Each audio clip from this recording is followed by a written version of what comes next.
হ্যাঁ আসো। বলছি যে আমার না বাসনগুলো ধোয়া হয়ে গেছে, আপনি যদি একটু বাসনগুলো তুলে রাখেন খুব ভালো হয়। হ্যাঁ, আমি বাকি কাজগুলো করে নিই, আপনি তাহলে একটু বাসনগুলো তুলে রাখেন। হ্যাঁ মা, আমি আসছি। হ্যাঁ মনা, একটু দাঁড়া, তোর বৌদি মহারানী এসেছিল, দিয়ে আবার আমি কাজ দিয়ে গেল, একটু তাড়াতাড়ি করে দিয়ে আসি, কিছুই করেন না। না পরে ফোন করছি। মা আসবো?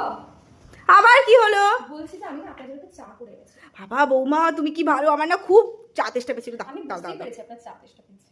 হ্যাঁ। বলছি যে এই যে ল্যাচাটা এখানে রেখে গেলাম, একটু ঝাড় দিয়ে দেবেন। হ্যাঁ, আমি মুছবো তো বারান্দাটা, একটু বারান্দাটা ঝাড় দিয়ে দেবেন। ল্যাচাটা রেখে গেলাম, আসছি। হ্যাঁ মা, আপনি চাটাকে ঝাড়টা দিয়ে দেবেন।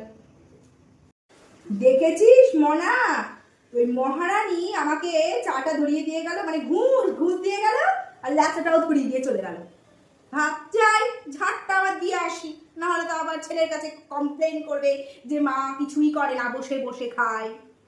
বলছি আরেকবার এলাম। হ্যাঁ, বলছি যে আমি না আজকে প্রচুর জামা কাপড় ছিল, সব কেচে দিয়েছি আমি সব। আপনি শুধু একটু ছাদে গিয়ে একটু জামা কাপড়টা মেলে দিয়ে আসুন। হ্যাঁ, আমি বাড়ির অন্য কাজগুলো করে নিই, আপনি একটু ছাদে গিয়ে জামা কাপড়টা মেলে দিয়ে আসুন। হ্যাঁ, আমি আসছি। ঠিক আছে।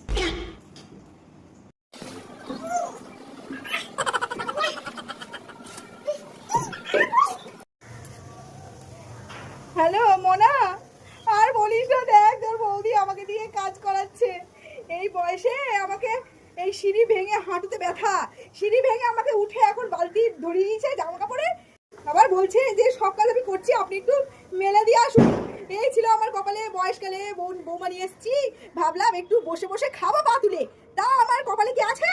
ভাব তাহলে, দেখ দেখ কিরকম মেয়ে নিয়ে এসেছি ঘরে। ঠিক আছে, রাখ, পর ফোন করবো আবার।